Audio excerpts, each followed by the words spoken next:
my very first teacher was a man named Jim Rohn. And he was a personal development speaker. And he had this 3.5-hour seminar he would do that I went to when I was 17 years old. I was already reading books. I was obsessed with wanting answers. I want to know what made the difference in the quality of people's lives. Not because I was intellectually interested, but because I grew up in a really tough environment. I had 4 different fathers. There was a lot of, my mom was a great human being who loved me dearly, but she, abused both alcohol and prescription drugs. So she was very physically abusive. And I was, believe it or not, 5'1" in high school. I was a little guy. So I got the, beat out of me pretty regularly for things that I didn't do anything to do with. And so it made me try to figure out what made her work, what makes life work. It made me more of a practical psychologist. And the modeling concept came because Jim Rohn used to have this phrase. He said, success leaves clues. He said, if there's anything you want in your life, don't assume that somebody has some special gift. They may have a gift, but they probably developed it, most of it. And if you sow the same seeds, you'll reap the same reward. So figure out what this person's doing different than anyone else and do that. He used to have a funny way of describing it. He used to say, Tony, find out what poor people read and don't read it. It's like, because he said, that's the fabric they're trying to build their mind from. Find out somebody who's successful, wealthy, not just financially wealthy, but somebody who's rich emotionally and spiritually and physically and financially, and find out how do they live their life differently? What are the things they believe? What are some of the daily disciplines that they're a part of? And so really early on, I got obsessive about wanting to have all the answers. So I said, I'm going to read a book a day. Because I figured, a person takes 10, 15 years of their life, they pour 2 or 3, 4 years into this book, and you absorb in a few hours, literally a decade's worth of life experience. And I'm into compressing time. So I didn't read a book a day, but I read 700 books in the area of human development, psychology, physiology, all in my first 7 years of reading, right? My youth. In high school, I was Mr. Solution. You have a problem, I have a solution. Especially if you're a girl, I was especially motivated. I could really help you with your boyfriend. But I want to be more clear about something. Part 1 to have an extraordinary life is mastering the skill of the science of achievement. How do I take what I envision and make it real? And how do I do that quicker, faster, better, easier? The ability to manifest what you come up with and make it real, like you've done with your company, yes, that's a skill set. I spend an unbelievable amount of time helping people do it faster, quicker, better, showing them the shortcuts, teaching them the strategies, modeling what works so you can save yourself a decade. But I would submit to you that having done this for 38 years with, 50 million people at this stage, I can tell you that the science of achievement, there are a lot of people that are damn good at that, and they still don't have an extraordinary life. They have an extraordinary life. You see it as extraordinary, but I get the phone call from the multi-billionaire who tells me he wants to do this thing on his business, but what he really find out is he's miserable as hell, and he's hoping somehow I'm going to rub off on him on that side too. And so I give him what he asked for, the change in his business, but I also give him what he needs, which is the change inside of him. So the second skill is the art of fulfillment. If you want an extraordinary life, you can't just achieve, you got to be fulfilled. As simplistic as that sounds, but it's an art. It's not a science. Sure. It's a science to making money. Come on. Any age, any color, any background, any gender, if you do these things, you'll have an abundance of money. You do these things, you're going to have too much month at the end of the money. You're going to have financial stress, right? Body. Everyone's biochemically different, but you and I both know there's fundamental rules, laws. There's a science to the body. You violate that science, you're going to have disease. You're going to have low energy. You align with that, you're going to have an abundance of energy. It's going to affect everything in your life. It's a science. Fulfillment's not like that. Fulfillment is as different as our human beings. You want to know what God or the universe likes? Look at the jungle, look at the forest. It's diverse, right? So most people think, well, I want to get that because they've been modeling somebody else, and that might work on how to achieve something. It'll never work for what to fulfill you. How many people you know, like you, got what you thought you wanted, and you weren't fulfilled? And that, I always tell people, success without fulfillment is the ultimate failure. The ultimate failure. Because if you go at something and you fail and you're an achiever, you don't fail. You go, I learned something, I'll just try something else. I'm going to still get there. But when you succeed and you're not happy, you're technically screwed. It's just like, what are you going to do? So, a perfect example of this, I mentioned in the seminar you were there because it hit me about a year and a month ago, we lost what I consider a national treasure, Robin Williams. And I asked people, how many of you love Robin Williams? Everybody raised their hand all around the world, right? He made people laugh. People were touched by him. So how good was he at the science of achievement? I mean, he wanted to be a great comedian, make the whole world laugh. He did. He wanted to have his own TV show. He did. He wanted the #1 show. He did it. He wanted to make movies. He did. He wanted to have an Academy Award for not being funny, dramatic, and he did it, right? He did it, yeah. He said he wanted a beautiful family. He achieved everything, and he hung himself. That's crazy. And I know recently someone saying, well, he had dementia, he had drug abuse, he had alcohol abuse through most of his life because he made everybody happy but whom? Himself. That's the ultimate failure. So if I had no other message to offer your viewers, and you let me give it to them right now, Please. I'll tell you what I believe. I believe our lives are controlled by one force, decisions. I certainly believe in force greater than myself, call it God if you will, grace, whatever you want to call it, the universe. But I also believe it gives us choices. And the decisions we make control us much more than the conditions we meet. It's not the conditions, it's your decisions. Decisions of what to believe, decisions what to do, decisions what to give. I say to people, think about, look back 10 years ago, 5 years ago, 15 years ago, and think of a decision you made. That if you would have made a different decision, you'd have a totally different life today. Better or worse, I don't know, but totally different. Right. In your case, if you'd stayed doing what you're doing, you had a lot of money and still been miserable, right? And probably your great lady over here would be feeling miserable because she loves you so much, and she'd be feeling your misery, wanting to figure out what to do. But you made that decision. Right. The most important decision you can make above any on the face of the earth is deciding that no matter what happens in your life, no matter what happens, you're going to live in a beautiful state. What the hell does that mean? It means that you're not going to suffer. It means a beautiful state is that you're going to be happy. But that's only one. Or you're going to feel creative. Or you're going to be passionate. Or you're going to be in awe of something. Or you're going to feel love. Any state that's a beautiful state is really the core essence of who you are without fear. Right? All of our suffering as human beings, I deal with people all the time. I mentioned to you off camera, 2 people I coached yesterday. One's presidential candidate, and the other one is a rap superstar, right? But both on the same day. And without naming any names, people that have everything, by your point of view, most people's point of view, they have the fame, and they have the love, and millions of people love them, and they have great economics, financial freedom, and they have homes, and they have the fashion, they have everything. They're the shit. I can't tell you how many of them are miserable. Right. The majority are miserable. I'm not bullshitting. I'm the one who gets the phone call from the vast majority. When I say miserable, they're so used to it, some of them don't even realize they're miserable, right. But most do. They get a place where it's like, how do I keep this up? How do I keep outdoing myself? How do I built these 32 companies, how to keep all 32 going and make them all grow every single year. And that's not how life is, right? Right. And then they worry about what will people think, what will they do? So the decision to say, I am not going to suffer. That if suffering arises, pain's one thing, suffering's another. Suffering is when you're like, I'll give you an example. A friend of mine is a very famous Indian industrialist and billionaire guy.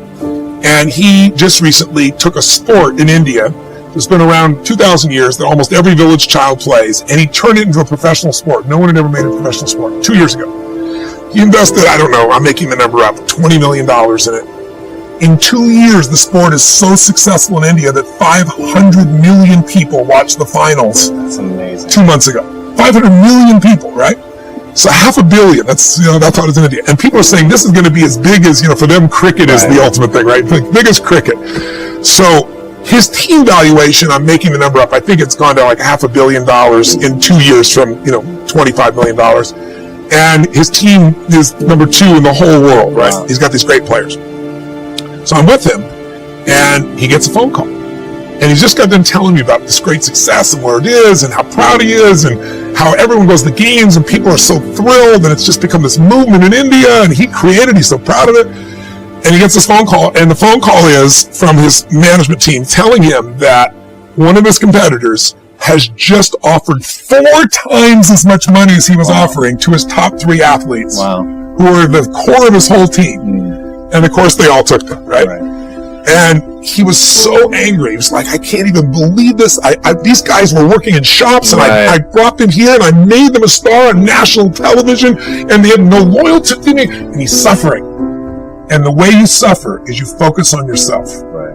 Suffering comes when we obsess about ourselves, what we're getting or not getting, what we should have done, what others should have done for us. It's the me game. Suffering could be worry, it could be anger, it could be frustration. It's anything that takes you out of a beautiful state. And here's what people don't get. You can end suffering. by stop focusing on yourself and focus on something you want to serve greater than yourself. Your children, your wife, your mission, your life. You can get out of it in an instant because the nature of the human mind is to constantly compare things. Your mind, your brain is a 2 million year old device, and it is not designed to make you happy. It's designed to make you survive. Right. And that's why it's always looking for what's wrong. It used to be what's wrong, a saber-toothed tiger, so I can protect myself. Now people are worried about what people think about them, or do they have enough money when 2/3 of the planet lives on $2 a day, and you're making $38,000, you're rich. The poorest of the poor in our country are considered rich. I'm not saying they should stay that way. Right. But you can only build on success. And so my view is, if you're watching, if you're listening to this, my goal would have you consider something. Life is short. We don't know how short it's going to be. But it...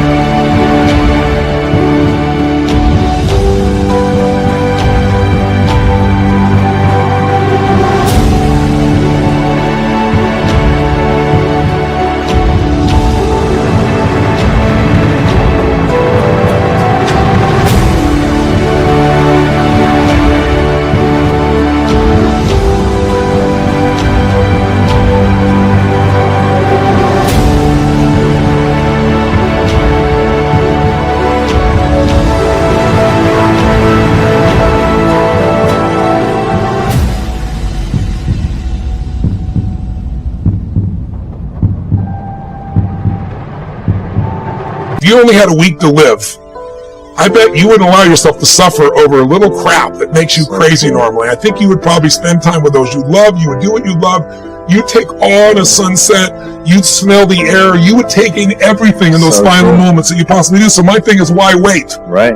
Why wait? Why not just decide that if I start to suffer, I know the solution, because suffering is me obsessing about me. You might say, it's not me, I'm worried about my kids because they're not doing well. No, you're worried that you haven't done enough for your kids. It's about you still, right? Yes. You know, you're worried about what was done or what you should have done or what shouldn't have done. And you can end that in an instant by becoming aware of it and saying, I have made the most important decision of all. Right. I'm going to live in a beautiful state. Because here's what's going to happen. Anybody watching, you may lose a family member, you probably will. Somebody may get cancer. Your business the government might change the rules. They might change things radically that you can't even do anything about it. You might go bankrupt. You might get divorced. I'm not saying anybody will, but no, sure. No one knows what's going to really happen in your life. Life's full of uncertainty, but here's what you can know. You can decide no matter what happens, you can have a great time. If somebody like Viktor Frankl can be locked up in Auschwitz and come out of that and experience finding joy in the middle of Auschwitz, then human beings have a capacity they've undersold themselves on. We think that the outside world determines how we feel. If people have to behave a certain way, if your husband or your wife or your kids or your coworkers or whoever, your boss, has to behave a certain way for you to be happy, and if they don't, you're unhappy, then you're always going to be unhappy, because the more people around you, the more they're going to change that, because they're all human, right? And if you have to be a certain way to be happy, you're going to violate it too. So my invitation is, as great as it is to achieve, more important to enjoy. Right. And if you can enjoy every moment in that state, when you're feeling loving and playful and passionate and curious and awe, you treat other people 100 times better than when you're feeling frustrated, pissed off, overwhelmed, worried, stressed, or feeling sorry for yourself. Right. You're going to be a better parent, you're going to be a better lover, you're going to be a better business person, you're going to have a better life. So my soliloquy is, decide. Decide today. And actually say, what if I cut it off? What if I said, I'm not willing to settle and I'm just going to live in a beautiful state? Doesn't mean you won't feel bad. It doesn't mean you won't stay there. You instantly change.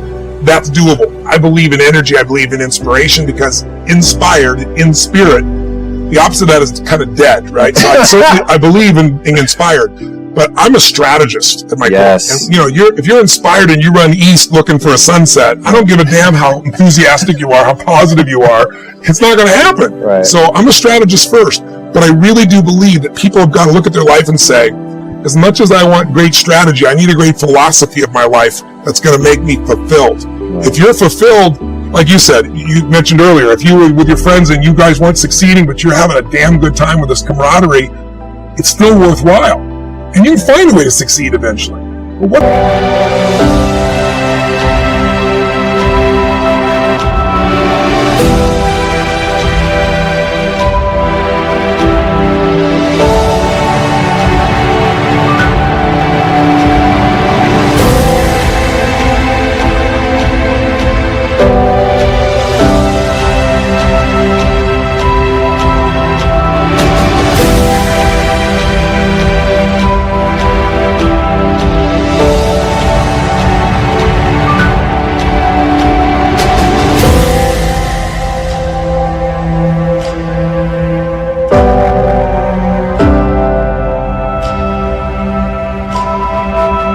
the hell is success?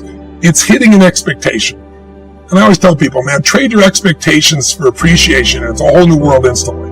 If you can appreciate this moment, if you can't find ecstasy in this moment, in a conversation with a friend, and looking in your wife's eyes, being with your children, going on a run, if you can't find ecstasy now, I'm here to tell you, more money, more people, more love, more business, more anything is not going to give you more ecstasy. If you can't do it here now, you're not going to do it there when you got more. So why not do it now and have a rich life right now? I tell people, money, that's one thing. Like having financial abundance, there's skills. That's a science. For wealth, it's a decision.